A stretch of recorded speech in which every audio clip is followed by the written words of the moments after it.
I can't believe this.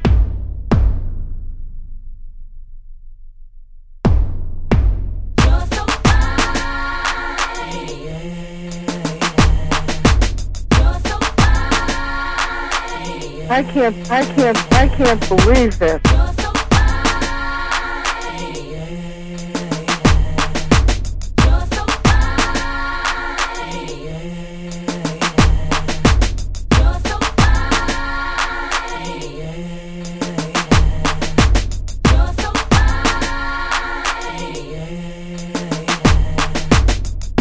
Hey then, Credible. I can't believe this.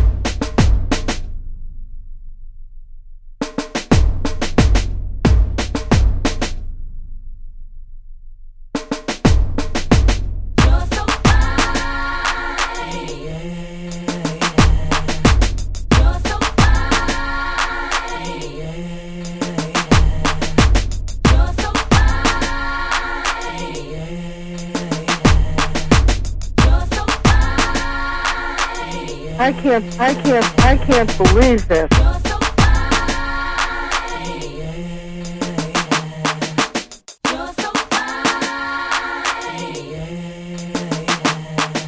Let me feed you.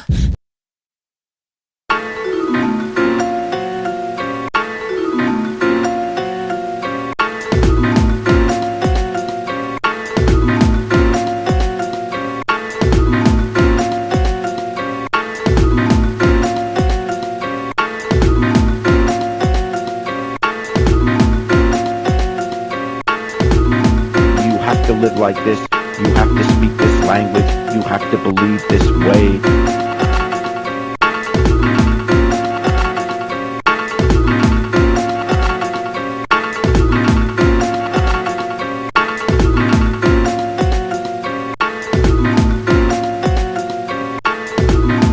You have to live like this, you have to speak this language, you have to believe this way.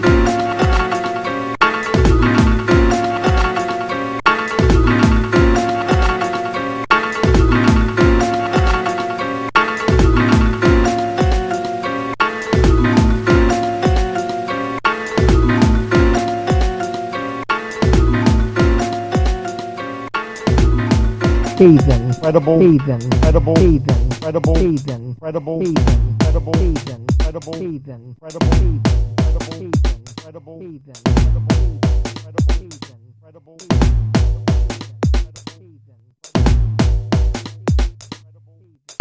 You have to live like this, you have to speak this language, you have to believe this way.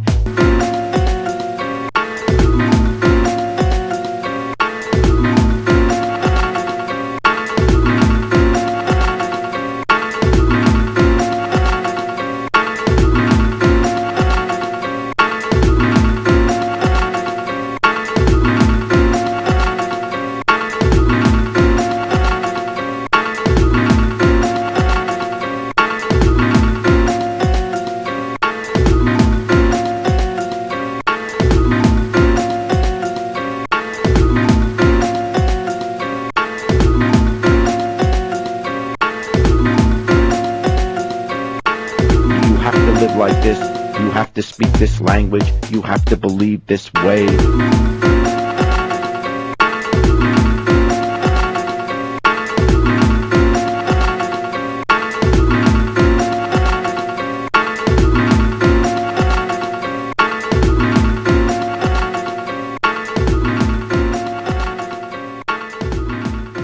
You have to live like this, you have to speak this language, you have to believe this way, this way, this way, this way, this way, this way, this way, this way, this way, this way, this way, this way, this way, this way, this way, this way, this way, this. What's happening in Iraq is a daily concern.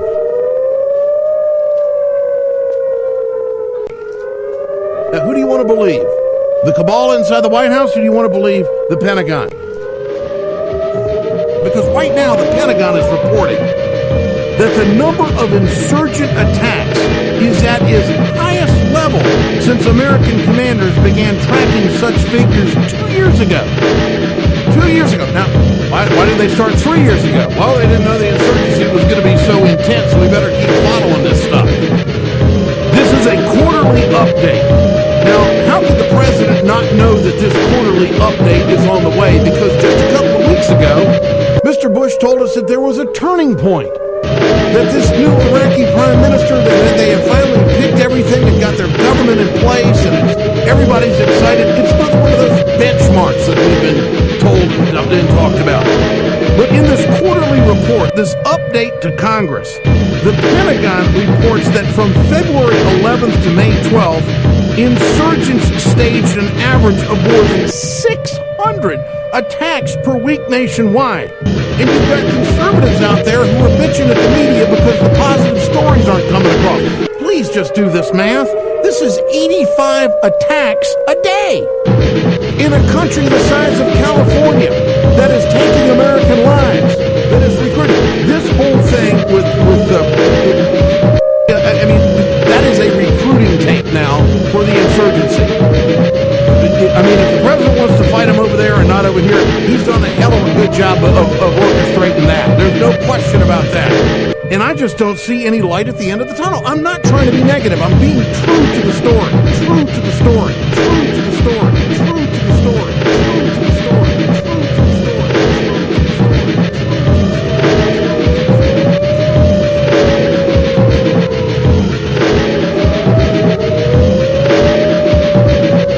And y'all will realize.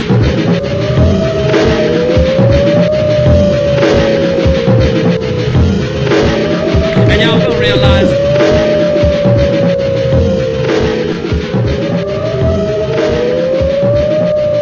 And y'all will realize.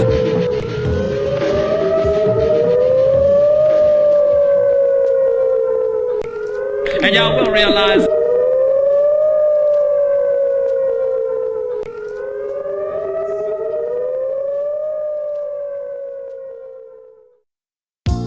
Incredible, incredible, incredible, incredible, incredible, incredible.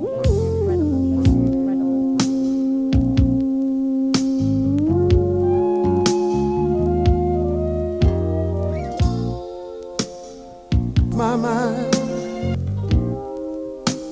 never crossed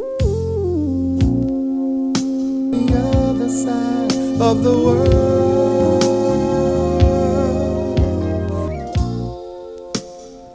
My mind never crossed the other side of the world.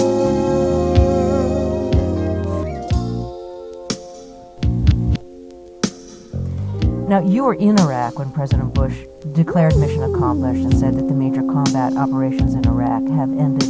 What was your reaction to the mission accomplished address then? Initially, it was fury. It was really anger, and just, I was baffled. How could the president be standing on an aircraft carrier saying mission is accomplished when we're doing combat patrols and getting shot at in Baghdad? It just didn't make sense to me, and it really just rattled my head. I couldn't understand the audacity or the disconnect that would bring him to that point. The mission wasn't accomplished. We were still in Baghdad. We had a lot to do, and it didn't look like it was going to be accomplished anytime soon. So it looked like these guys were really detached with the battlefield, and they didn't understand how bad things were, and they didn't understand things were getting worse.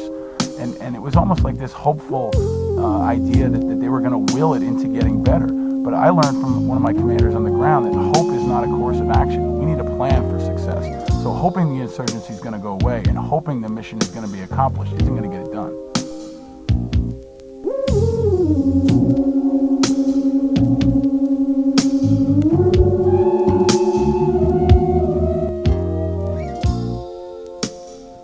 My mind never crossed the other side of the world.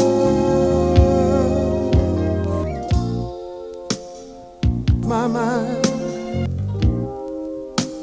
never crossed the other side of the world.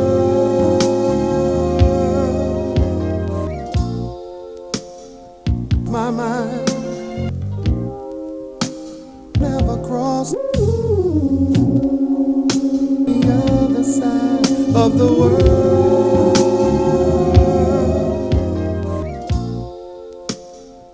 My mind never crossed the other side of the world.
Hey then, Credible. hey then, Credible.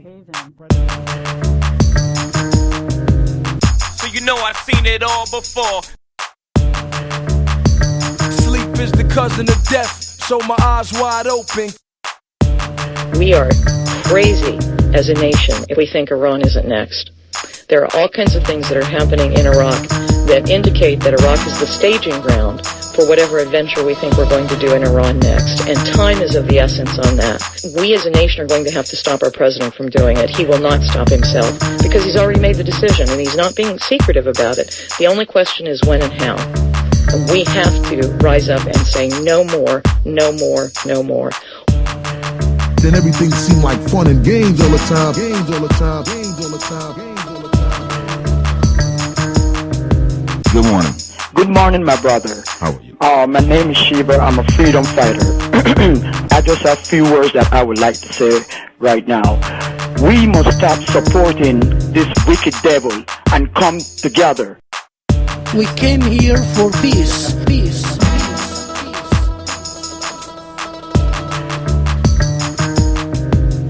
So you know I've seen it all before. Sleep is the cousin of death, so my eyes wide open. What would happen if there was not a U.S. invasion? I don't think Americans envision that, but U.S. strikes, airstrikes, say, against nuclear facilities or suspected nuclear facilities.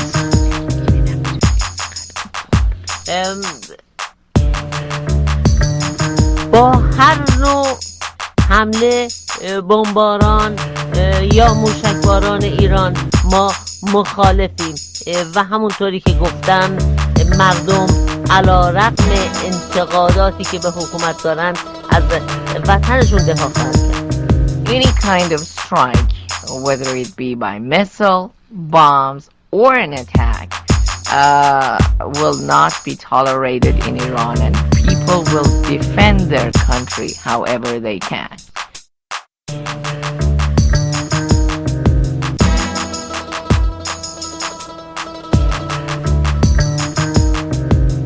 So you know I've seen it all before.